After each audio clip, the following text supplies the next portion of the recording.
में एक प्रॉब्लम था। ठीक है, वो पूछ लेना क्लास के बाद।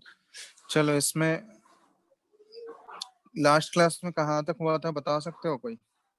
शायद सॉलिबिलिटी प्रोडक्ट्स डिस्कस कर लिए थे ना, solubility and solubility product. Yes sir.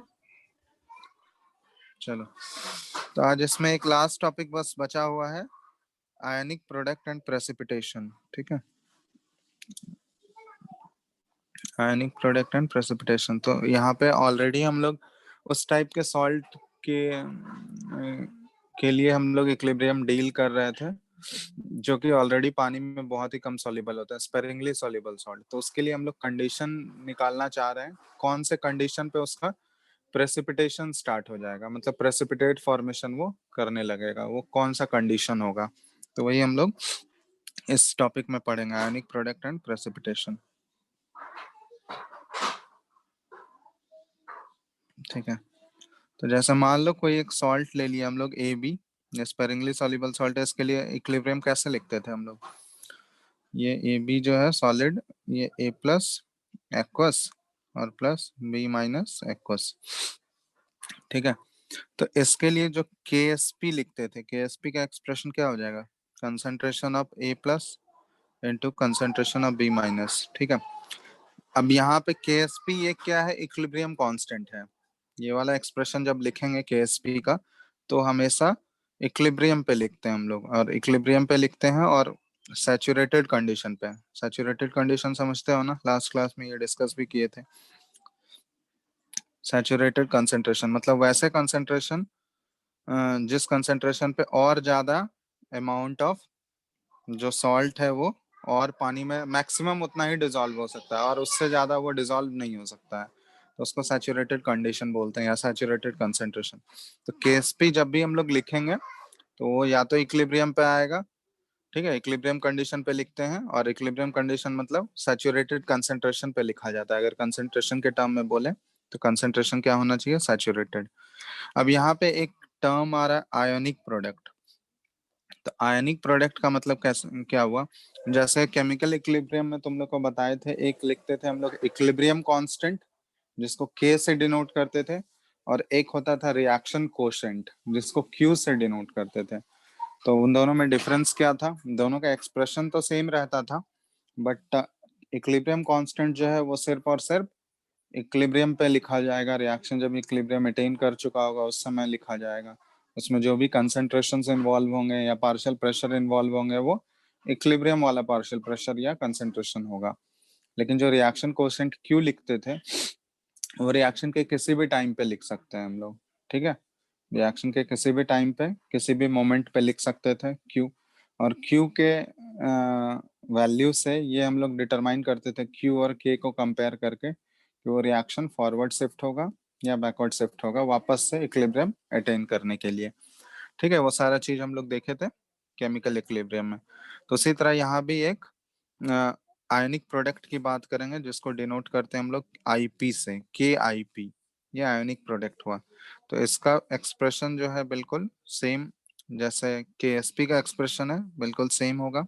Difference वही है कि आयनिक प्रोडक्ट को जो है हम लोग किसी भी कंसंट्रेशन पे लिख सकते हैं, at any concentration.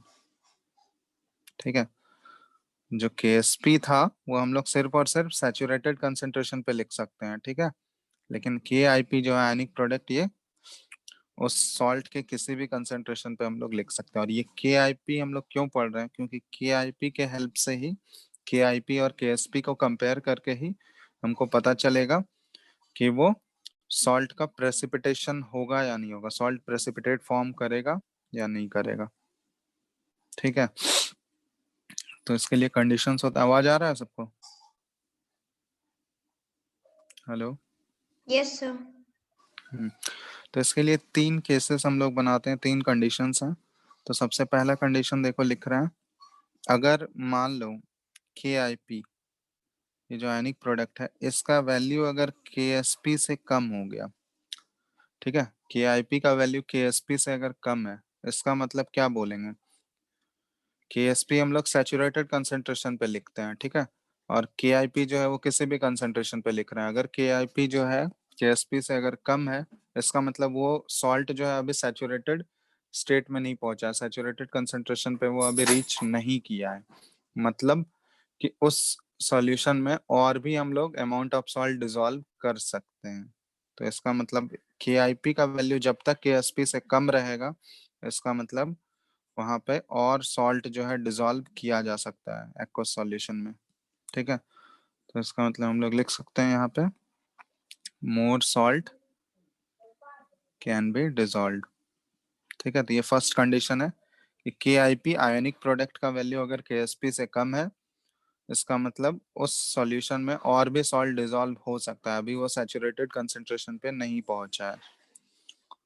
Second case, अगर KIP इक्वल टू KSP हो गया, तो ये तो वही इक्विलिब्रियम वाला केस हो गया, सैचुरेटेड कंसंट्रेशन वाला। ठीक है, तो ये इसका मतलब ये सैचुरेटेड सॉल्यूशन बना चुका है। ठीक है, मतलब और मैक्सिमम उतना ही सॉल्ट उसमें डिसॉल्व हो सकता है, उससे ज्यादा वो उसमें नहीं जाएगा। और इसमें तीसरा केस क्या पॉसिबिलिटी है, KIP का वैल्यू KSP से ग्रेटर हो जाए। तो KIP अगर KSP से ग्रेटर हो गया, इसका मतलब KSP डिनोट करता है कि वो सैचुरेटेड कंसंट्रेशन है, मतलब मैक्सिमम उतना ही सॉल्ट पानी में डिसॉल्व हो सकता है, उससे ज्यादा नहीं हो सकता। तो उससे ज्यादा अगर तुम सॉल्ट डाल दोगे तो वो क्या होगा, वो तो प्रेसिपिटेट ही बनेगा ना। तो यही वाला कंडीशन जो है, अगर KIP का वैल्यू ग्रेटर देन KSP हो गया, इसका मतलब वो सॉल्ट का स्पेरिंगली सॉल्युबल सॉल्ट जो है उसका प्रेसिपिटेशन स्टार्ट हो जाएगा। तो यहाँ पे बोल सकते हैं हम लोग precipitation of salt takes place. तो इसके लिए कंडीशन क्या होगा कि अगर प्रेसिपिटेट फॉर्म करेगा या नहीं करेगा, वो हम लोग किससे कंपेयर करेंगे। तो सबसे पहले KIP निकालोगे आयनिक प्रोडक्ट, और उसको हम लोग KSP से कंपेयर कर लेंगे। तो अगर KIP का वैल्यू KSP से कम है तो प्रेसिपिटेट फॉर्मेशन नहीं होगा, लेकिन KIP अगर KSP से ज्यादा हो गया तो वो प्रेसिपिटेट फॉर्म करेगा। ठीक है, तो यही कंडीशन है आयनिक प्रोडक्ट एंड प्रेसिपिटेशन वाला, कि अगर हमको चेक करना है कोई भी सॉल्ट या कुछ भी कंसेंट्रेशन अगर दिया हुआ है, उस कंसेंट्रेशन पे वो प्रेसिपिटेट फॉर्म करेगा या नहीं करेगा, वो हम लोग KIP और KSP के कंपैरिजन से निकाल सकते हैं। बात समझ में आ गया सबको? Yes, sir. नोट, यहाँ तक नोट कर लो।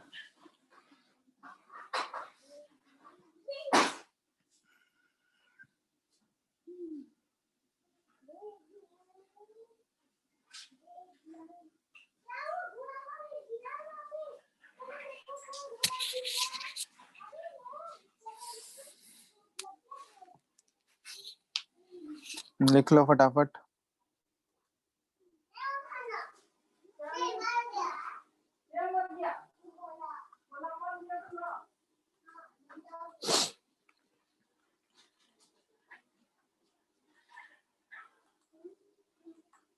हो जाएगा तो बोलना।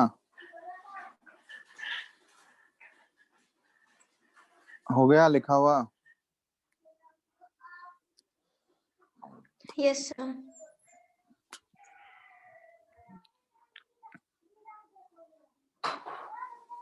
चलो ठीक है।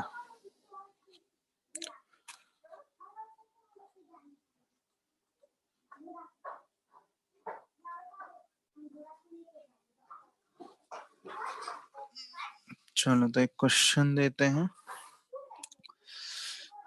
करके बताओ। क्वेश्चन है, in which of the following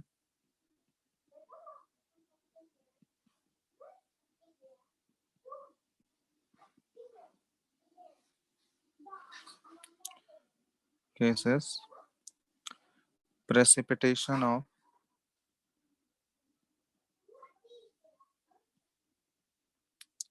CaF2 takes place। ठीक है, इसका KSP दिया हुआ है CaF2 का, that is equal to 1.7 into 10⁻⁻10। ठीक है, ये KSP दिया हुआ है, 4 ऑप्शंस दे रहे हैं, इसमें बताना है कि किस केस में प्रेसिपिटेशन पॉसिबल है या प्रेसिपिटेट ऑब्टेन होगा। पहला है 10⁻⁻4 molar, Ca2 plus 10 to the power minus 4 molar F minus. Option 2, 10 to the power minus 3 molar Ca2 plus 10 to the power minus 5 molar F minus. Option 3, 10 to the power minus 2 molar Ca2 plus 10 to the power minus 3 molar F minus. And option 4,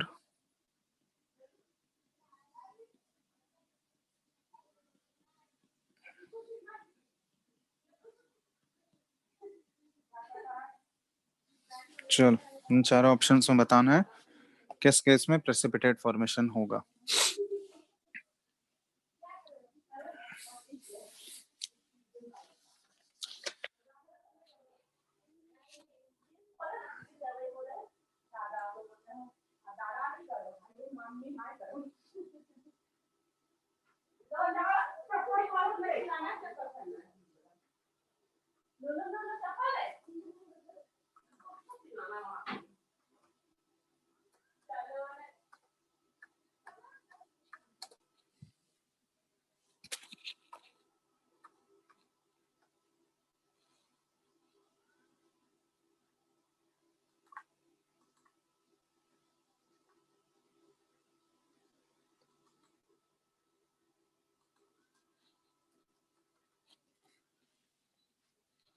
question दिख रहा है ना सबको?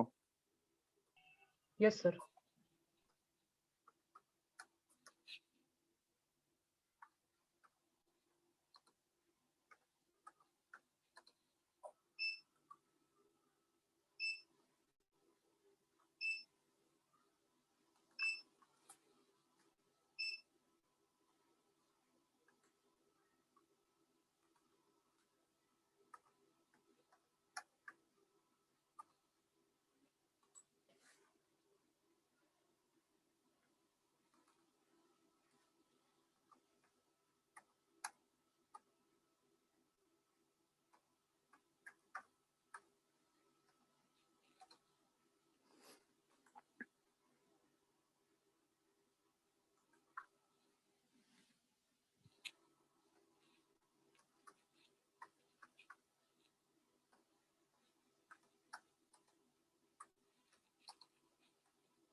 Sir, option 3.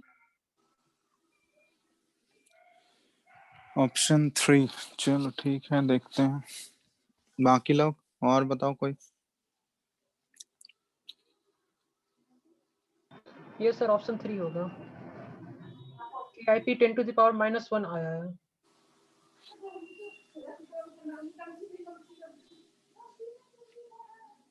To the power minus 1 आया है. क्या बोलते हैं तुम लोग?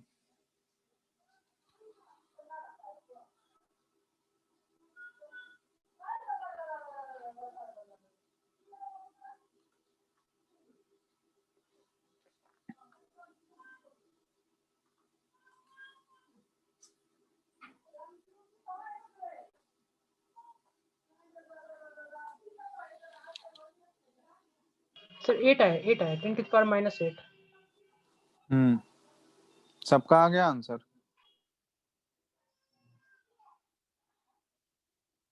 बताओ बताओ फटाफट.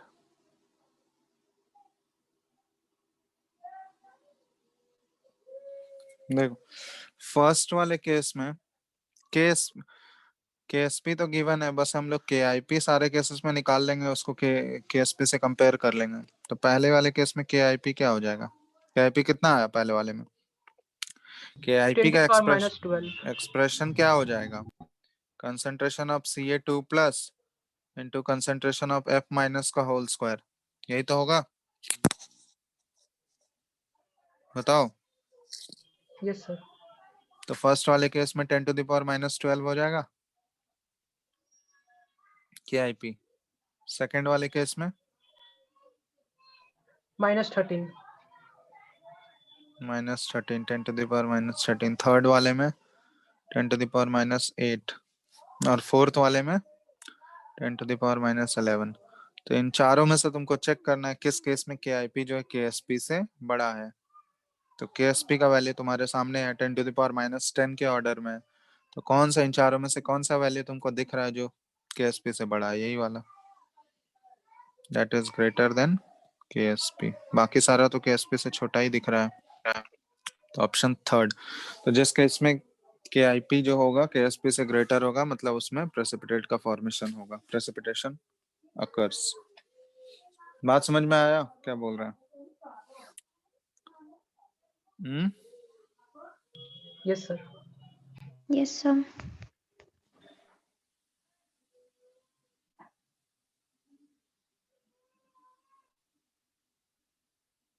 चलो एक और क्वेश्चन दे रहा है।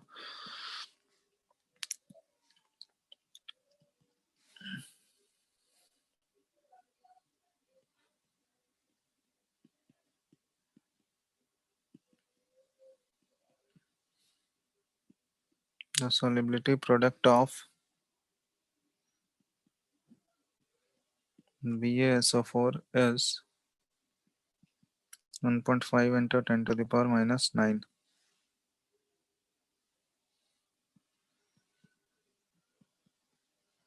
The precipitation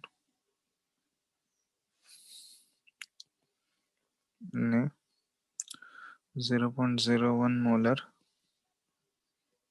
Ba2 plus ions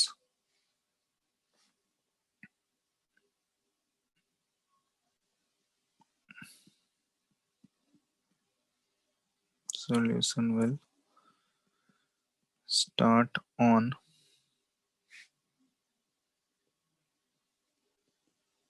adding H2SO4 of concentration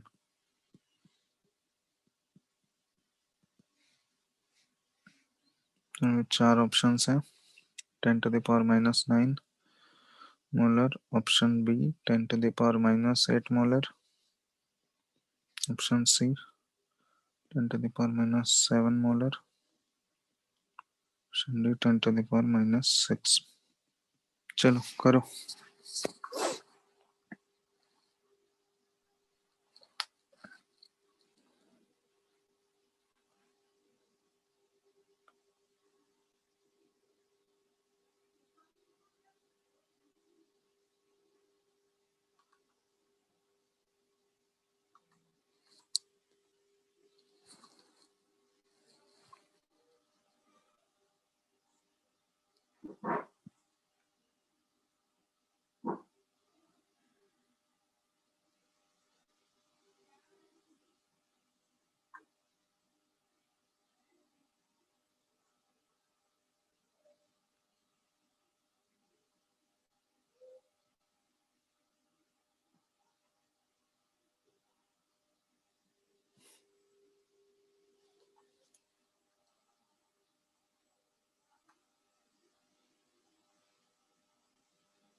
हो गया?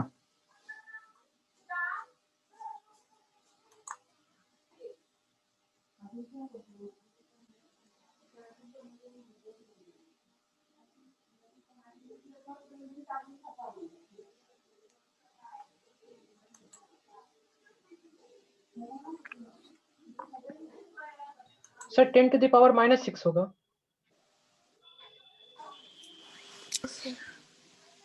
10 to the power -6.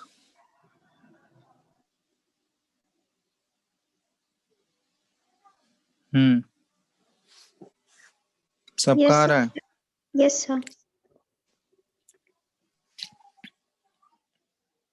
क्योंकि जो रिक्वायर्ड SO4 2 माइनस का कंसंट्रेशन होना चाहिए, ये कितना होना चाहिए बताओ? 1.5 into 10 to the power -7. 1.5 into 10 to the power -7. ठीक है, तो ये है. तो इससे ज्यादा अगर होगा तभी तो प्रेसिपिटेशन स्टार्ट होगा ना. बात समझ रहे हो? Yes sir. तो ज्यादा किस केस में दिख रहा है तुमको? डी वाले में. डी वाले में. तो ये होगा. तो यही है last topic, solubility and solubility product. ठीक है, तो यहाँ पे तुम लोग का चैप्टर तो हो गया ये कंप्लीट. इसमें कुछ कुछ क्वेश्चंस और कर लेते हैं हम लोग. ठीक है, सर अब नेक्स्ट चैप्टर कौन सा स्टार्ट करेंगे? और कौन सा चैप्टर बचा हुआ है तुम लोगों का? फिर एक सॉलिड स्टेट जो है. सॉलिड स्टेट वो तो 12th में है ना. Okay sir. 11th में ही है क्या पता. सर पूछा. थर्मोडायनेमिक्स. हाँ, थर्मोडायनेमिक्स बचा हुआ है एक. चलो 2-3 क्वेश्चंस और कर लेते हैं, फिर तुम लोग इसके क्वेश्चंस बना लो. ठीक है, जितना जल्दी से हो सके कंप्लीट करो इसको. 2-3 क्वेश्चंस और प्रैक्टिस कर लेते हैं. The solution of a salt, ये मिक्स्ड प्रॉब्लम कर रहा है. ठीक है, पहले का भी है तो पूरे चैप्टर से मिक्स्ड है. The solution of a salt of a weak acid and weak base. ठीक है, ये सॉल्ट हाइड्रोलिसिस वाला प्रॉब्लम है. Will have pH. क्या होगा pH? Option A 7, option B 8, option C 6 and option D 4. और यहाँ पे दिया हुआ है के बी जो है वीक बेस का, ये 10 to the power -4 है, एंड के वीक एसिड का 10 to the power -6 है. चलो बनाओ. सिंपल सा ही क्वेश्चन आता है तुम लोगों को, तुम बस फॉर्मूला याद रखोगे तो बना लोगे.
हो गया?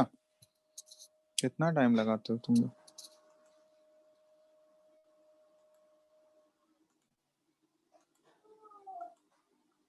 सर मेरा 8 आ रहा है। सर 8 है ना? 8। यस 8 ही आंसर है। आ गया ना सबका?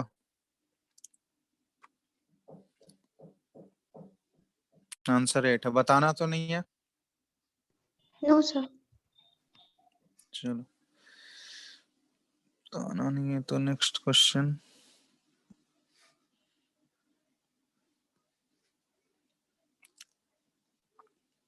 pH of a buffer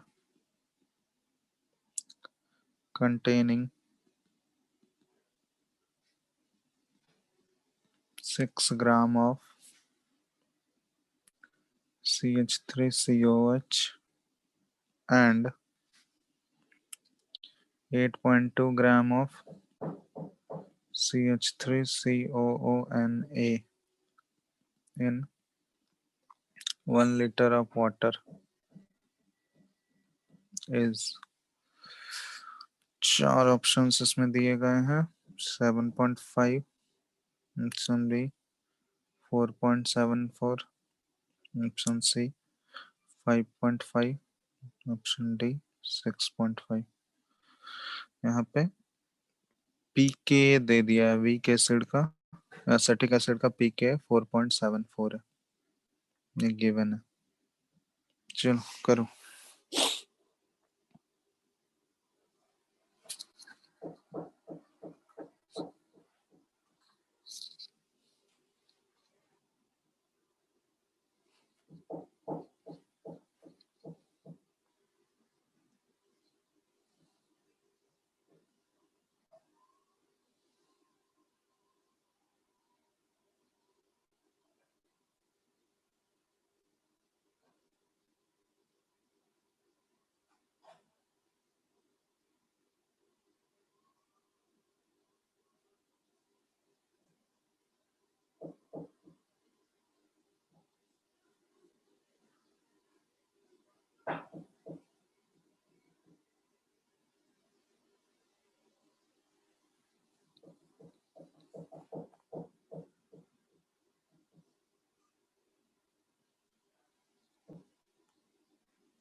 sir option B. Option B yes. 4.74।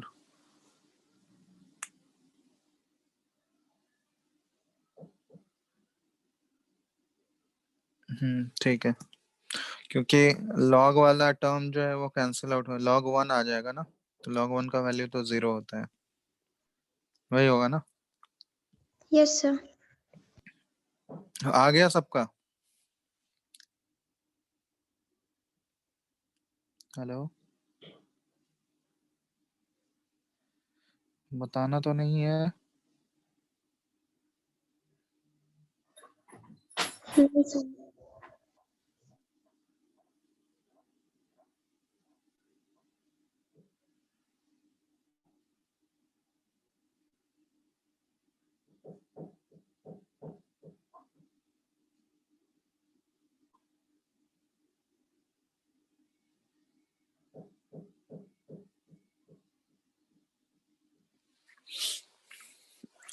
देख लो, किसी को पूछना है तो पूछो, नहीं तो फिर नेक्स्ट क्वेश्चन देंगे। सर केमिकल इक्विलिब्रियम वाला पूछ सकते हैं अभी? पूछो क्या है।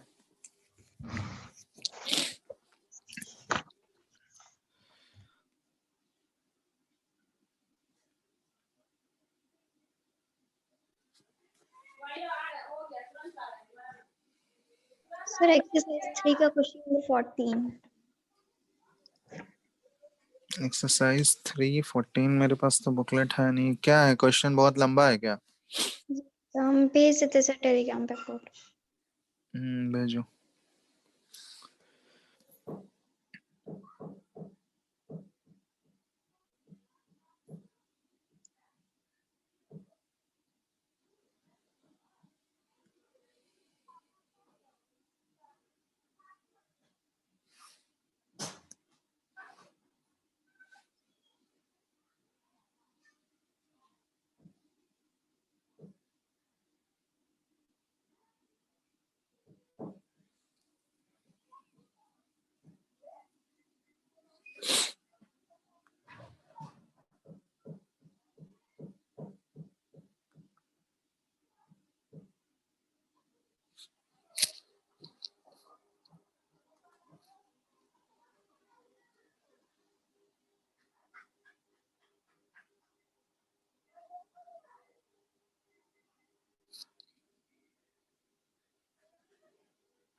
कौन सा क्वेश्चन है?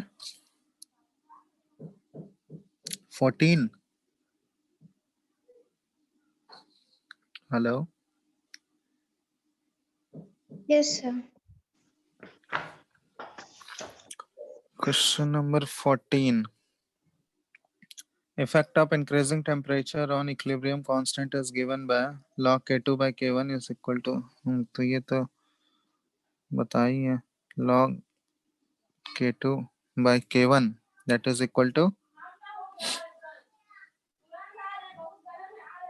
minus delta H by 2.303 R, और ये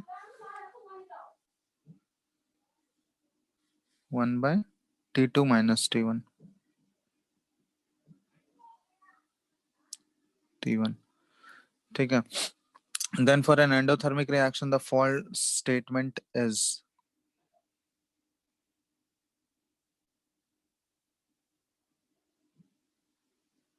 ठीक है.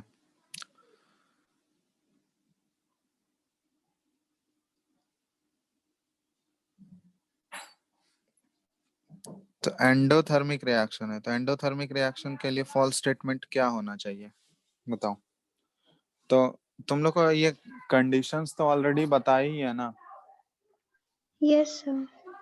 तो उससे कंपेयर करो ना. एंडोथर्मिक सारे ऑप्शंस चेक करो. एक से इफेक्ट ऑफ टेम्परेचर में बताए हैं कि एंडोथर्मिक रिएक्शन के लिए अगर टेम्परेचर बढ़ाओगे तो इक्विलिब्रियम कांस्टेंट क्या होता है.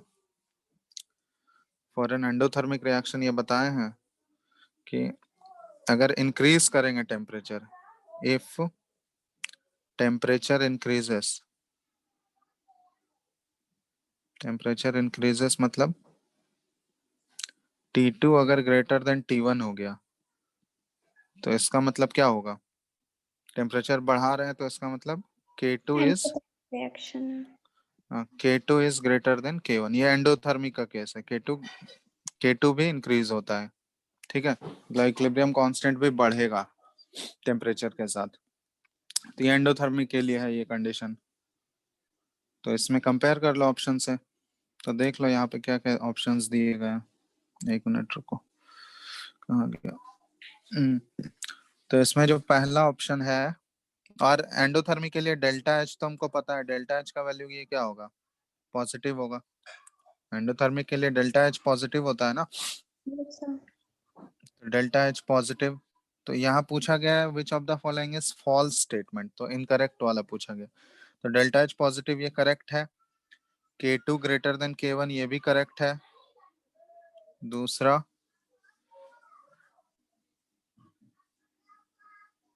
तीसरा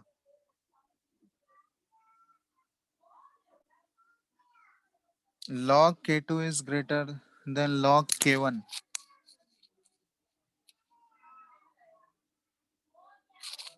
ये भी करेक्ट लग रहा है. और चौथा क्या है, 1/T2 minus 1/T1 that is equal to positive.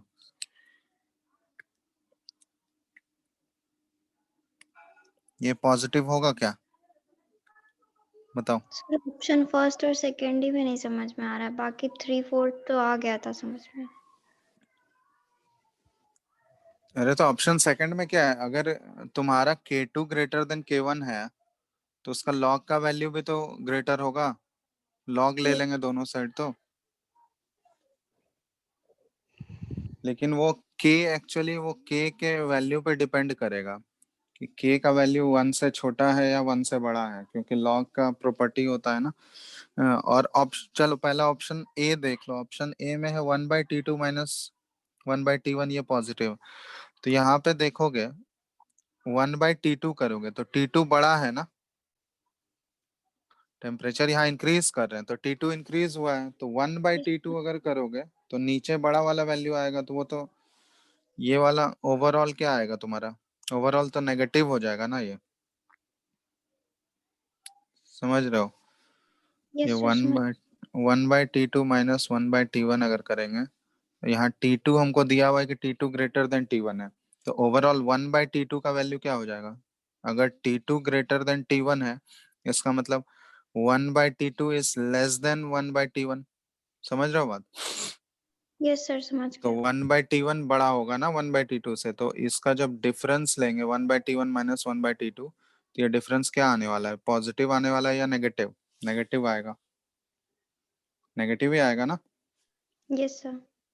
तो वही ऑप्शन 1 ही होगा, क्योंकि देखो K2 अगर ग्रेटर देन K1 है तो दोनों साइड अगर लॉग ले लिए तो उसका लॉग भी ग्रेटर ही होगा। तो log K2 is greater than log K1, ये भी ऑप्शन सही है। पहला डेल्टा एच पॉजिटिव, दूसरा K2 ग्रेटर देन K1, ये सही है।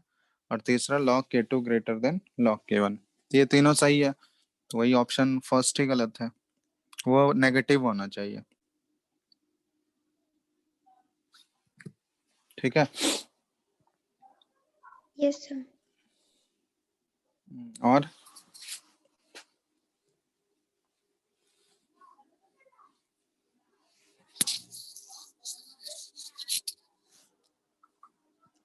और है कुछ डाउट?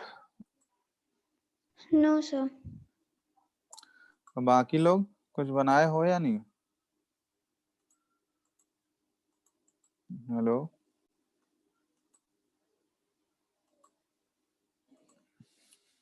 हेलो,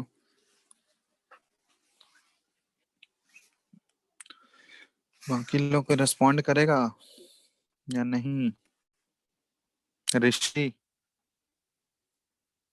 एक ही बचा है ऋषि। Yes sir. तुम बनाए हो?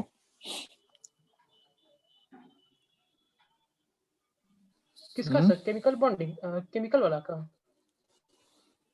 केमिकल आयनिक कुछ भी, दोनों चैप्टर आयनिक दोनों का खत्म बना है, हो। केमिकल का पूरा नहीं बनाया है। आयनिक का भी बना रहे हैं। बना के खत्म करो जल्दी यार, पूरा चैप्टर खत्म हो गया दोनों कब का। क्या कर रहे हो तुम लोग? एनसीईआरटी भी बना लेना साथ साथ। ठीक है, एनसीईआरटी को छोड़ना नहीं है, एनसीईआरटी के भी सारे क्वेश्चंस बना लेना। काफी टाइम है अभी। नेक्स्ट क्लास से थर्मोडायनेमिक्स तुम लोग का स्टार्ट करेंगे। ठीक है, उससे पहले खत्म करो बना के ये चैप्टर, इक्विलिब्रियम पूरा, केमिकल आयोनिक दोनों। ठीक है ना, सारा टॉपिक्स खत्म हो चुका है दोनों का, अब कुछ बचा नहीं है इसमें। ठीक है, अब तुम ही लोग को बस प्रैक्टिस करना है, क्वेश्चंस बनाओ जितना भी टाइम मिलता है, जितना भी मैक्सिमम क्वेश्चंस कर सकते हो। बुकलेट तो है सबके पास? Yes sir. Yes sir. तो मैक्सिमम बुकलेट प्लस एनसीईआरटी सारा खत्म करो बना के। जो भी डाउट होगा वो पूछ लेना, एक ही दिन डिस्कस कर लेंगे सारे डाउट्स। बनाते ही नहीं हो तुम लोग, बनाओगे तभी तो डाउट होगा। बनाओ बनाओ, बिना क्वेश्चन बनाए काम नहीं चलने वाला है। सर क्योंकि थर्मोडायनेमिक्स वाला चैप्टर कब तक चलेगा? कब तक चलेगा वो तो डिपेंड करता है ना, नेक्स्ट क्लास से तो स्टार्ट कर ही देंगे। तो तुम लोग के स्कूल एग्जाम्स से पहले ही हो जाएगा। कब है स्कूल में एग्जाम?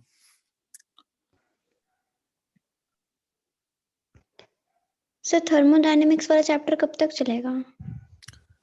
अरे कब तक चलेगा वो तो क्लासेस कैसे लग रहा है उस पर डिपेंड करेगा ना। तुम लोग के स्कूल एग्जाम्स पे पहले हो जाएगा। कब है स्कूल का एग्जाम? सर हम लोग को बोला गया मे बी मार्च के लास्ट में होगा। हाँ तब तो आराम से ये तो फेब में ही, अगर क्लासेस हर फेब में अगर दो दो क्लासेस पर वीक तो हो जाएगा खत्म। मतलब स्कूल लेवल का तो आराम से खत्म हो जाएगा। मतलब वही है, कितना क्लासेस लगेंगे इसमें से मुश्किल से 7-8 क्लास लगेगा, 8 क्लास मैक्सिमम सोच लो। ठीक है, 8 से 10 क्लास, मतलब 8 क्लास में सारा टॉपिक्स हो जाएगा, क्वेश्चंस कराने के लिए 1-2 क्लास रख लो। ठीक है, ओके सर। चैप्टर इम्पोर्टेंट है, मतलब फेब फेब के एंड में या मार्च के फर्स्ट वीक तक में हो ही जाएगा।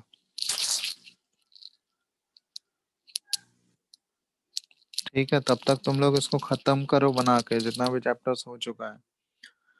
क्योंकि 11th का तो ऑलमोस्ट सारा टॉपिक तो हो ही गया है, एक थर्मोडायनेमिक्स को छोड़ के। एक सिर्फ थर्मोडायनेमिक्स ही बचा हुआ है ना मेजर, बाकी सारा टॉपिक तो हो गया है। Yes sir. तो जितना भी हो गया उसको कंप्लीट करो, एनसीईआरटी से भी बुकलेट से भी। अब प्रीवियस ईयर भी सॉल्व करो। थर्मोडायनेमिक्स एक बचा हुआ है, वो भी इस महीने के अंत तक खत्म हो जाएगा। ठीक है, तो बाकी तुम लोग का काम बचा हुआ है, कितना बना सकते हो क्वेश्चंस बना लो। कि अभी नहीं बनाओगे तो फिर बाद में टाइम नहीं मिलने वाला है कभी। 12th में जाओगे तो फिर तो उधर का ही सिलेबस इतना बड़ा है कि वापस 11th का बहुत कम टाइम है रिवीजन के लिए। तो रिवीजन के लिए ही टाइम मिलेगा, तो जब बना के ही नहीं रखोगे अभी से तो रिवाइज क्या करोगे? इसलिए अभी ही टाइम है। ठीक है, खत्म करो बना के। जो भी डाउट होगा वो पूछो नेक्स्ट क्लास में, नहीं तो फिर नया चैप्टर स्टार्ट करेंगे थर्मोडायनेमिक्स। सर हम्म सर रेडॉक्स रिएक्शन चैप्टर किस में आएगा, फिजिकल में? हाँ, रिडॉक्स का बैलेंसिंग वाला पार्ट बताना है तुम लोगों को, तो वो तो एक क्लास का काम है, 1-2 क्लास लगेगा उसमें, तो वो बता देंगे। वो ज्यादा टाइम नहीं लगेगा, उसमें 2 क्लास लगेगा मैक्सिमम। ठीक है, उसको बैलेंसिंग ही बताना है ना, सिर्फ आयन इलेक्ट्रॉन मेथड और ऑक्सीडेशन रिडक्शन मेथड है, ऑक्सीडेशन नंबर मेथड, तो वही 2 मेथड है, वो बस बैलेंसिंग बता देंगे, वो हो जाएगा। वो 2 क्लास का काम है, वो बहुत छोटा टॉपिक है। ठीक है, पहले थर्मोडायनेमिक्स खत्म कर लेते हैं क्योंकि ये इंपॉर्टेंट चैप्टर है और इससे क्वेश्चन स्कूल एग्जाम्स में भी तुम्हारा बहुत आता है और कंपटीशन में तो आता ही है। ठीक है, तो थर्मोडायनेमिक्स पहले खत्म करते हैं, फिर वो रिडॉक्स करेंगे। ठीक है,